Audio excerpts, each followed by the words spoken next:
નમસ્કાર, ન્યૂઝ 18 ગુજરાતીમાં આપનું સ્વાગત છે। હું છું આપની સાથે સંધ્યા। ચક્રવ્યૂહમાં ચહેરો, એવા ચહેરાને આજે અમે આપની સાથે મળાવવા જઈ રહ્યા છીએ, જેમણે આંદોલનથી શરૂઆત કરી, રાજનેતા બન્યા, મુખ્યમંત્રી બન્યા અને ત્યારબાદ 2 સ્ટેટ પણ તેઓએ જીત્યા। હવે ત્રીજા સ્ટેટ પર નજર છે। આ સ્ટેટ તેઓ જીતી શકશે, જનતાના દિલ જીતી શકશે કે નહીં, તેની આજે વાત કરીશું। सीधा જ આપની સાથે रूबरू करावा जई रही छूं। मेरे साथ जुड़े हैं अरविंद केजरीवाल जी, आप संयोजक और दिल्ली के मुख्यमंत्री। अरविंद जी, खूब खूब स्वागत है आपका।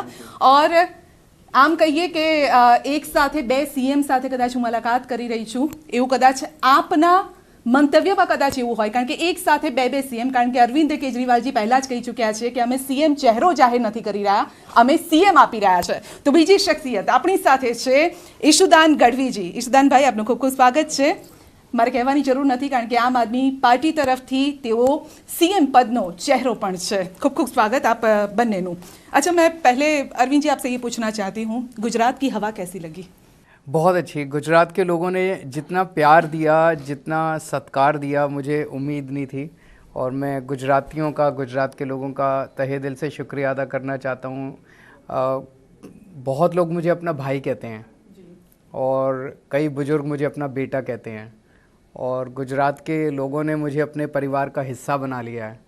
तो मैं भी गुजरात के लोगों को कहना चाहता हूँ कि गुजरात में सरकार बनेगी तो आपका भाई बनके, आपके परिवार का हिस्सा बनके, आपके परिवार की जिम्मेदारी मैं संभालूंगा चुनाव के बाद। जी, क्योंकि अब तक तो आप कहते आए हैं कि एक मौका केजरीवाल को, अब आप बोल रहे हैं कि एक मौका केजरीवाल और एक मौका ईशुदान को। गुजरात की जनता बोल रही है कि यहाँ पे विकास हुआ है, यहाँ पर शांति है, क्यों दे केजरीवाल जी को या ईशुदान जी को वो वोट, क्यों दे? ऐसी क्या बात है? जनता खुश नहीं है।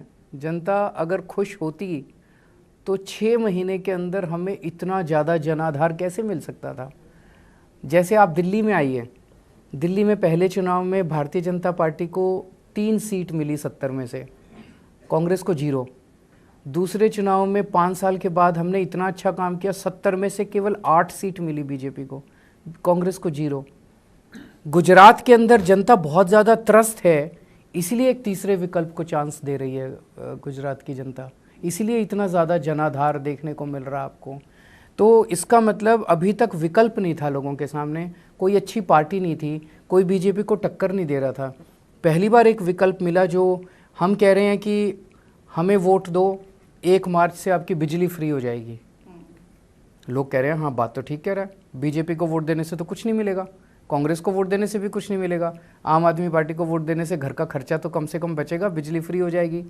हम कह रहे हैं हम आपके बच्चों के लिए स्कूल बनाएंगे, आपका इलाज फ्री में कराने के लिए खूब सारे अस्पताल बनाएंगे। दिल्ली में करके आए हैं, झूठ नहीं बोल रहे, दिल्ली में सब किया ये। तो लोग कह रहे हैं यार ऐसी बात तो आज तक कभी नहीं की। 27 साल में बीजेपी ने कभी स्कूल और अस्पताल के नाम पे वोट ही नहीं मांगा। 27 साल छोड़िए, आप तो इतनी सीनियर पत्रकार हैं, आज़ादी के बाद से 75 साल में किसी भी पार्टी ने देश के किसी भी हिस्से में जाके कहा कि मैं आपके बच्चों के लिए स्कूल बनाऊंगा इसलिए वोट दो, मैं आपके परिवार के लिए अस्पताल बनाऊंगा इसलिए वोट दो? पहली बार एक पार्टी है, नई बातें कर रही है, अच्छी बातें कर रही है, जनता की बातें कर रही है, जनता को ये बहुत पसंद आ रहा है। जी, ईशुदान भाई पास जी, परंतु ये पहला ये सवाल मेरा आपसे भी है केजरीवाल जी, क्योंकि कल ही अमित शाह जी ने हमारे एक शो में कहा था कि आपने फ्री बीस की घोषणा की है, उसका आंकड़ा गुजरात के बजट से भी ज़्यादा है, ये कहाँ से लाएंगे आप? वो उनका हिसाब थोड़ा गड़बड़ है। अच्छा, पर मैं केवल इतना कहना चाहता हूँ, अब मुझे हिसाब भी देने की ज़रूरत नहीं है। मैंने करके दिखाया, दिल्ली में करके दिखाया, पंजाब में करके दिखाया, गुजरात में भी कर देंगे। जब मैं दिल्ली में पहली बार चुनाव लड़ा था 2013 में, तो यही क्वेश्चन बार बार सब मेरे ऊपर फेंकते थे केजरीवाल। मैंने कहा था उस टाइम, तो मैंने फ्री भी नहीं बोला था, मैंने कहा था मैं बिजली के दाम आधे कर दूंगा और पानी मुफ्त कर दूंगा। सारी पार्टियां मुझे गालियां देती थी, झूठ बोल रहा है केजरीवाल, झूठ बोल रहा है केजरीवाल, हो ही नहीं सकता। मैं कहता था मैं पढ़ा लिखा हूँ, मैं इंजीनियर भी हूँ, इनकम टैक्स में काम करता था, अकाउंट्स भी आते हैं, तो मैं जो बोल रहा हूँ वो सच बोल रहा हूँ, मैं पूरी कैलकुलेशन करके लाया हूँ। 49 दिन की सरकार में मैंने बिजली के रेट आधे कर दिए और पानी मुफ्त कर दिया। फिर जब दोबारा सरकार आई तो मैंने बिजली मुफ्त कर दी, महिलाओं का किराया मुफ्त कर दिया, बच्चों की शिक्षा मुफ्त कर दी, लोगों की दवाइयाँ मुफ्त कर दी। कहाँ से आया पैसा? भ्रष्टाचार ख़त्म कर दिया। इतना भ्रष्टाचार है, इतना भ्रष्टाचार है, मैं बता नहीं सकता। और गुजरात में तो बहुत ज़्यादा है, इसको भ्रष्टाचार को ख़त्म करेंगे, पैसा ही पैसा है, आप चिंता मत कीजिए। गुजरात